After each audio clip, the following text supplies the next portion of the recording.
Canon just refreshed the 100mm f2.8 L series image stabilized USM with an RF mount version. It's sharper and it appeals to the creative types with new features like SA control. And better still, it's still an affordable L series lens for the ordinary filmmaker. Let's get into it.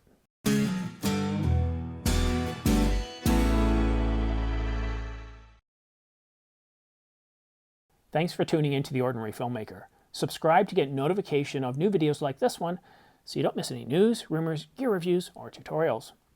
And a big thanks goes out to Atomos for sponsoring The Ordinary Filmmaker. I'm using the Ninja 5 external recorder for all my studio work as it saves me a ton of time in post. So if you want to speed up your projects in post, consider using my links below to purchase your own Ninja. It also helps support this channel. And now for the news.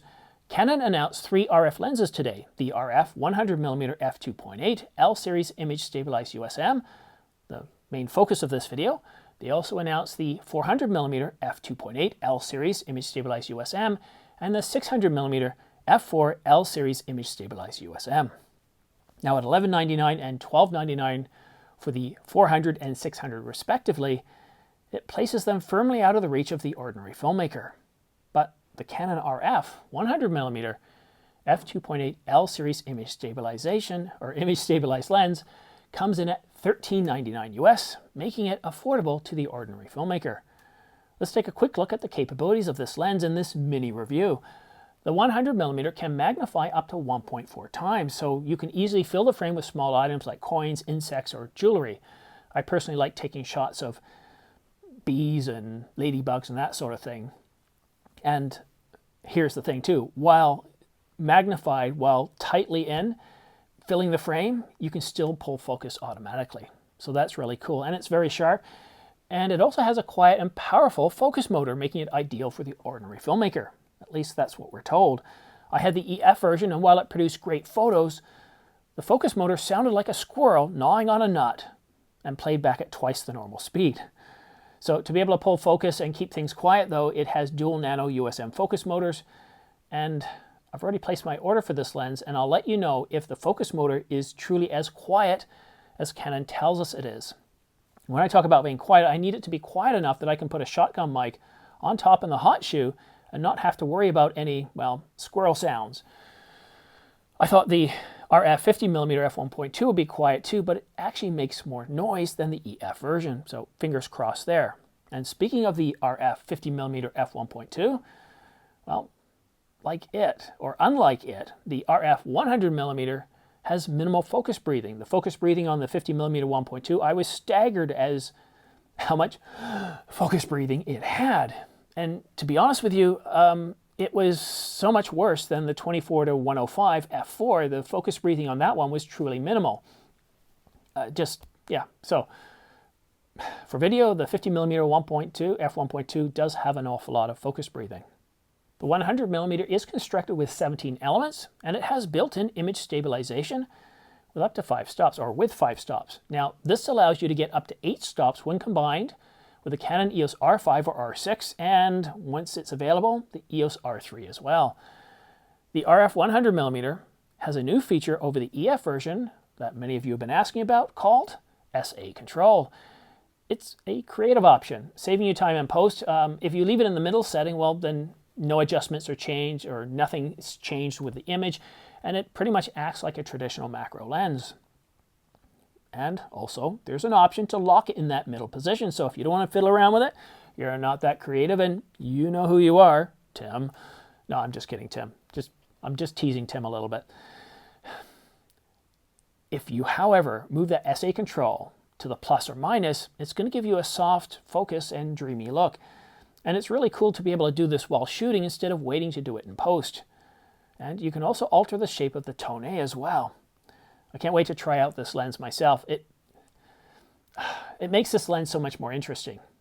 But now, a quick look behind the scenes at some mistakes I made in last night's video, or this morning's video. I can't really tell anymore. Time is just blending.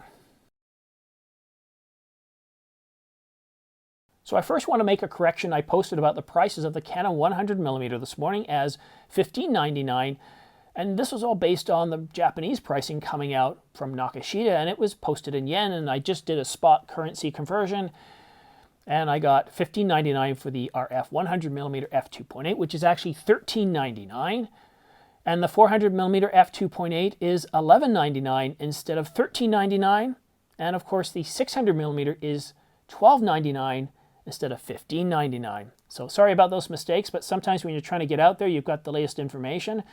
You're not only having to convert from Japanese to English, but you're having to deal with currency conversions. So stuff happens. But I want to tell you, I'm really excited by this lens. I did have the EF version, and I loved it. I sold it a few years ago for $600. And the reason I sold it is I just didn't use it enough. But that was before the channel. That was before I had my son. And even the family videos where I'm focused on my family and I'm shooting all sorts of scenes, as we transition from spring to fall to summer to winter, and in any combination as it seems sometimes, I like to capture spring. I like to capture the seasons. And a macro, nothing. Oh, macros are incredible. To be able to adjust the f-stop so you can separate a bee on a flower from the background is truly powerful. I got some amazing shots using the 50D when I had it, but to be able to shoot video, I'm really excited to be able to try this out.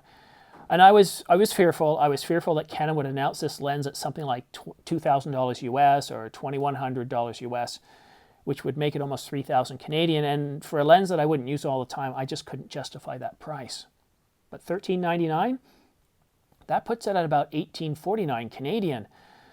So I'm really interested in this lens. And to show you how interested I am, I already spoke to Patrick at Downtown Camera this morning and said, I want it. And he's already, virtually put one aside for me because, they're not available until July. So I'm really looking forward to that lens. And then I'll do a full review of it. Basically, a lot of the information I provided to you has come from Canon. And while Canon's quite accurate when they say things such as quiet focus motor, from what perspective, what viewpoint? And quite often I think the viewpoint that is taken is that of a photographer. You want it to be quiet enough that your talent doesn't hear it, or that if you're in a church and you're doing wedding photography, you don't want people to hear it. But for video, the tolerances for noise are a lot less.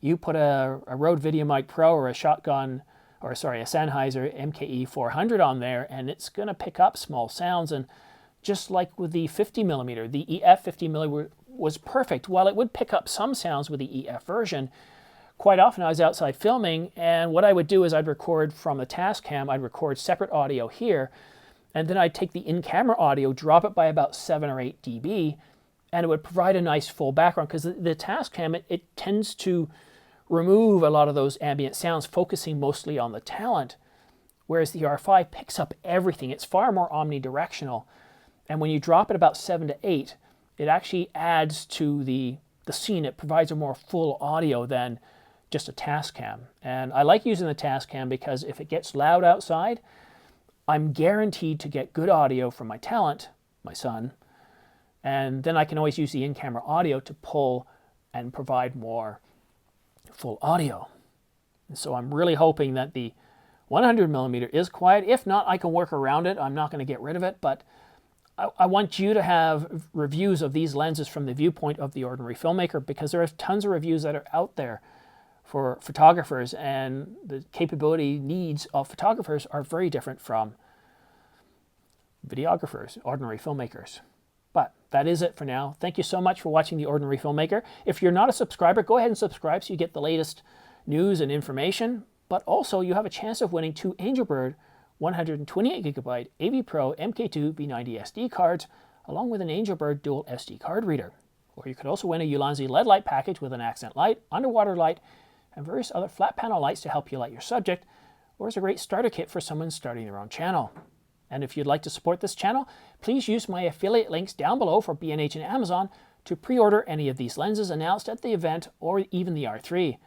And especially if you're looking at purchasing the 400 or 600mm, if you use my links for that, it would really help. It would allow me to get the, wow, that's incredible. I could actually get the RF 100mm f2.8 in an even swap. Anyhow, thank you for that. And also, you might want to consider buying an Ordinary Filmmaker baseball cap. You can get them at ordinaryfilmmaker.com for $34.99. Once again, thank you so much for supporting and watching The Ordinary Filmmaker. We'll see you again soon.